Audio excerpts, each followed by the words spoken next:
नमस्कार दोस्तों, revision class जो चल रही है पूरे के पूरे इंडियन नेशनल मूवमेंट की, उसका लेक्चर नंबर 3 होगा। आज हम पढ़ेंगे उदारवादी चरण। उदारवादी चरण 1885 से 1905 तक का जो दौर रहा कांग्रेस की स्थापना के बाद, जो नरम स्वभाव के नेता थे, उदारवादी स्वभाव के नेता थे, उनका वर्चस्व रहा। उन्हीं ने कांग्रेस को लीड किया, लोगों ने उन्हीं को फॉलो किया, इसलिए ये चरण उदारवादी चरण कहलाता है। लेकिन जब ये अपने मकसद में कामयाब नहीं हो पाए और 1905 में एक ऐसी घटना हो जाती है कि बंगाल का विभाजन हो जाता है लॉर्ड कर्जन के टाइम पीरियड पर, तब उसके बाद उग्रवादी जो गर्म स्वभाव के नेता थे, लाला लाजपत राय, बाल गंगाधर तिलक, विपिन चंद्रपाल, इनका वर्चस्व उठता है, इनका दौर आता है। उसका गांधी जी 1915 में आते हैं, 3 सत्याग्रह करते हैं सफलतापूर्वक, पूरे इंडिया में फेमस हो जाते हैं। चंपारण सत्याग्रह, खेड़ा का सत्याग्रह 1918 में, फिर 1918 में अहमदाबाद मिल सत्याग्रह। ये करने के बाद इतने फेमस हो जाते हैं कि भैया हीरो बन जाते हैं। उसके बाद जो दौर आया वो गांधी जी का दौर आया, तो गांधीवादी चरण उसके बाद हम पढ़ेंगे 1919 से 1947 तक। लेकिन हमारे देश का एक ऐसा वर्ग था जो क्रांतिकारी रास्ते पे चलता था, उनके योगदान को हम भुला नहीं सकते। उन्होंने अपनी जान हथेली में रखकर देश की सेवा की है। छोटे छोटे बच्चे जिन्होंने अपनी जान दे दी, 20-22 साल के भगत सिंह, राजगुरु, सुखदेव, जान की परवाह नहीं की देश के लिए। सोच के देखिए, देश के लिए उन्होंने अपनी जान दे दी है। ऐसे वीरों को नमन है, उनके बारे में भी पढ़ना है। जब उग्रवादी चरण चल रहा था ना, तब भी क्रांतिकारी आंदोलन चल रहे थे, और गांधी जी का जब चरण चल रहा था तब भी क्रांतिकारी आंदोलन चल रहे थे। तो यहाँ पर चरण प्रथम हो जाएगा क्रांतिकारी आंदोलनों का, और यहाँ पे चरण सेकंड हो जाएगा। चरण प्रथम इसलिए है कि जब उग्रवादी चरण चल रहा 1905 से 1919 में, तो क्रांतिकारी घटनाएं पैरेलल में हो रही थी। लेकिन जब गांधी जी आए ना, तो कुछ समय के लिए शांत हो गई थी।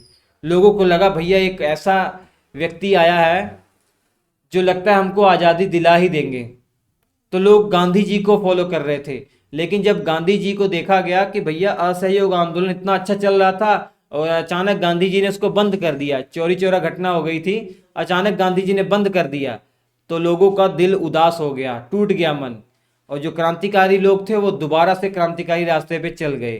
तो इसलिए वो सेकंड चरण है क्रांतिकारी आंदोलन का। फिलहाल उदारवादी चरण पढ़ना है हमें, मॉडरेट पीरियड या मॉडरेट फेज। सबसे पहले देखते हैं कि यहाँ के जो प्रमुख नेता थे इस 1885 से 1905 के बीच में, जो इंपॉर्टेंट लीडर थे उदारवादी चरण में, वो कौन कौन से थे।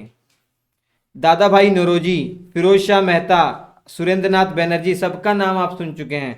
बदरुद्दीन तैयब, कांग्रेस के पहले मुस्लिम अध्यक्ष, दिनशा वाचाल, पी आनंद चार्लू, आनंद मोहन बोस, गोपाल कृष्ण गोखले, गांधी जी के राजनीतिक गुरु महादेव गोविंद रानाडे, विजय राघवाचारी, शिशिर कुमार घोष, ये सभी प्रमुख हैं उदारवादी चरण में।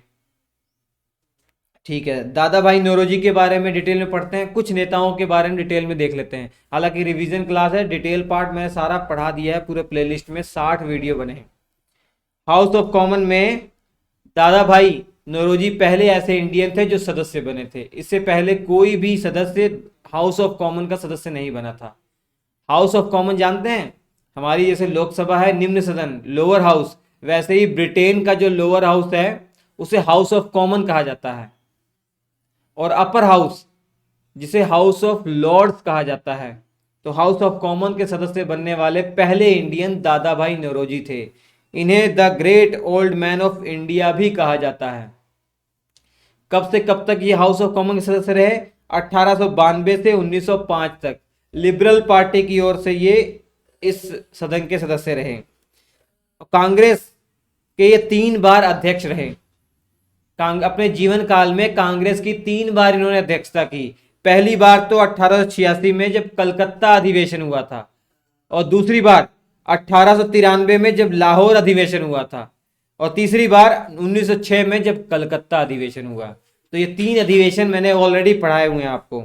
और धन निष्कासन सिद्धांत सबसे पहले, ड्रेन वेल थ्योरी सबसे पहले दादा भाई नौरोजी ने ही हम इंडियन को बताई कि अंग्रेज कैसे यहाँ से इतना पैसा लूट कर ले जा रहे हैं। हमको, हमारे इंडियन को 100-150 साल के बाद पता लगा कि भैया हमारे यहाँ से इतना पैसा वो लूट कर ले जा रहे हैं। ये भी एक शर्म की बात है। आपको पता है कि 1700 आपका 57 में बक्सर का युद्ध हो गया, 1764 में बक्सर, सॉरी 1757 में आपका प्लासी की लड़ाई, 1764 में बक्सर का युद्ध, और 1765 में इलाहाबाद की संधि के बाद उनको दीवानी के अधिकार मिल गए बंगाल वाले इलाके में। तब से लेकर 1947 तक उन्होंने खूब पैसा लूटा।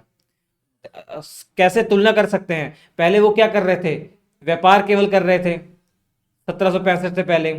तो इंग्लैंड से जो धन लाते थे, मतलब सोना चांदी लाते थे, हमारे किसानों को देते थे, हमसे कच्चा माल लेते थे, वो इंग्लैंड भेजते थे। लेकिन जब उन्हें यहाँ पर प्रशासन करने का अधिकार मिल गया, दीवानी का अधिकार मिल गया, हमारे इंडियन से ही पैसे ले रहे हैं, वो उसी पैसे से कच्चा माल ले रहे हैं कम दामों में, और उसको इंडिया से बाहर इंग्लैंड में भेज रहे हैं। जब वो कच्चा माल तैयार होके जैसे कपड़े बनकर आ गए हैं और हमारे इंडियन को महंगे दामों पर बेच रहे हैं, हमारे से पैसे लिए, हमारे से उसी पैसे का सामान इन्होंने खरीदा और उसको अच्छे से टिप टाप करके हमें को बेचा, और फिर पैसे लिए, और वो पैसा सब कहाँ जा रहा है, इंग्लैंड। इतने तेजी से मतलब पैसा वो ट्रांसफर कर रहे थे। और ये पहली बार इंडियन को बताने वाले दादा भाई नौरोजी थे। इन्होंने अपनी पुस्तक लिखी थी 1901 में, poverty and un British rule in India. ये पूरी डिटेल में इसमें बताया इन्होंने। फिरोज शाह मेहता जी, ये दूसरे मुस्लिम हैं जो कांग्रेस के अध्यक्ष हुए थे 1890 में। बॉम्बे का शेर इनको कहा जाता है। इन्होंने एक न्यूज़ चलाया था, बॉम्बे क्रॉनिकल, इंग्लिश भाषा में था 1910 में। नाइट की उपाधि अंग्रेजों ने इनको दी थी।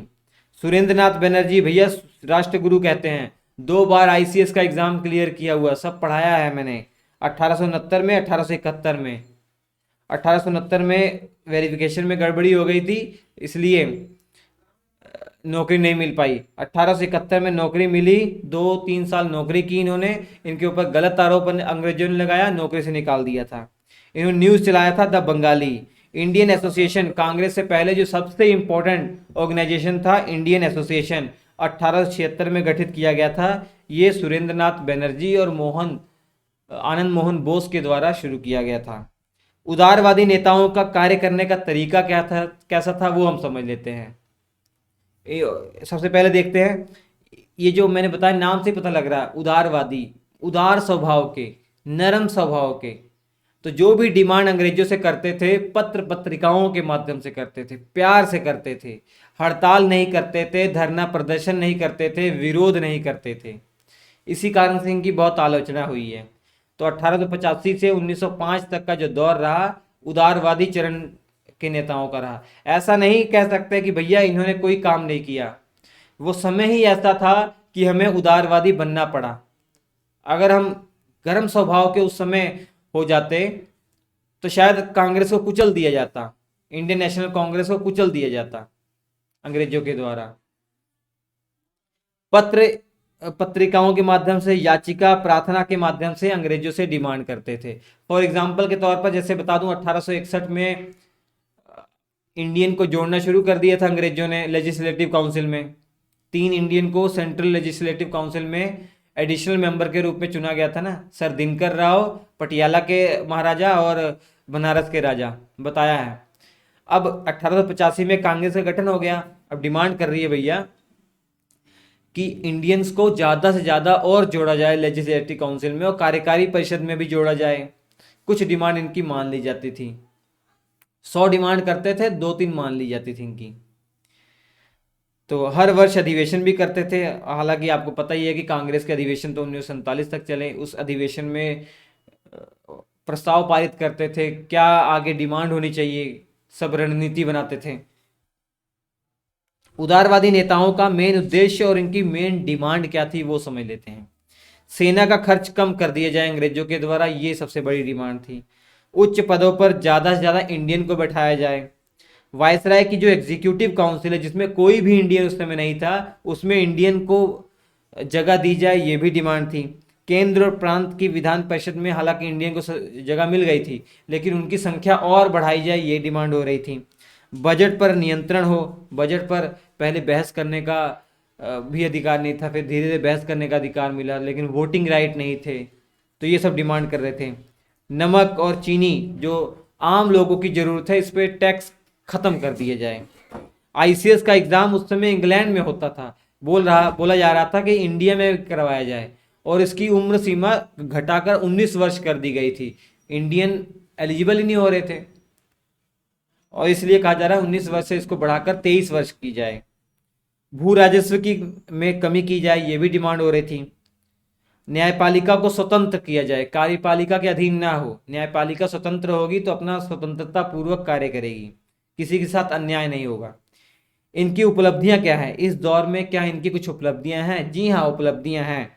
जैसे 1886 में लोक सेवा आयोग कमेटी का गठन हो गया। इन्हीं के बार बार डिमांड करने पर लोक सेवा आयोग कमेटी का गठन हुआ। ये किसकी अध्यक्षता में हुआ? चार्ल्स एचिसन की अध्यक्षता में हुआ, नोट कर लीजिएगा। 1892 में भारतीय परिषद अधिनियम आया, जिसमें इंडियंस की संख्या बढ़ाई गई लेजिस्लेटिव काउंसिल में। अंग्रेजों के शोषणकारी जो स्वभाव है और जो ड्रेन वेल थ्योरी है, ये लोगों तक पहुंचाने का काम इसी कांग्रेस ने के उदारवादी नेताओं ने किया। और वेल्वी आयोग का गठन, ये बहुत बड़ी इनकी उपलब्धि थी 1895 में। बार बार ये कह रहे थे कि भैया बहुत फजूल खर्च कर रही है ब्रिटिश सरकार, तो ये जांचने के लिए एक वेल्वी आयोग का गठन किया गया। क्या सच में ब्रिटिश सरकार बहुत बेफिजूल का खर्च कर रही है? उसी को जांचने के लिए वेल्वी आयोग का गठन किया गया, वेल्वी के अध्यक्षता में। उदारवादी नेताओं की आलोचना क्यों होती है और क्या कारण है? इन्होंने अपनी मांगों का जो दायरा है ना, वो सीमित रखा, बढ़ाने का प्रयास नहीं किया। आम जनता का सपोर्ट नहीं इनको मिला। कांग्रेस में जो भी लोग थे शिक्षित वर्ग के थे, वकील, शिक्षक, यही थे। आम लोग को वहाँ शामिल नहीं किया गया, आम जनता तक ये पहुँच नहीं पाए। याचिका के माध्यम से ये अपनी राजनीति करते थे, इसीलिए इनको भीख मांगने वाली संस्था भी कहा गया। इसके बाद उग्रवादी नेताओं के बारे में, उग्रवादी चरण के बारे में पढ़ेंगे, तो उग्रवादी नेताओं के बारे में पढ़ेंगे तो उन्होंने किसने क्या इन उदारवादी नेताओं के बारे में कहा, वो हम आगे वाले वीडियो में पढ़ने वाले हैं। तो भैया ये था 1885 से 1905 तक का जो दौर, उदारवादी चरण। क्लास नोट्स इसके बहुत बेहतरीन जो क्लास नोट्स हैं वो श्री एजुकेशन एप्लीकेशन पर अवेलेबल हैं, ले लीजिएगा। कम समय में ज़्यादा से ज़्यादा अगर आपको तैयारी करनी है अच्छी, 7888774245 व्हाट्सएप नंबर है, कांटेक्ट करके ये कंप्लीट जीएस के क्लास नोट्स ले लीजिएगा। इतनी बेहतरीन तैयारी आपकी हो जाएगी, आपको भी अजूबा लगेगा।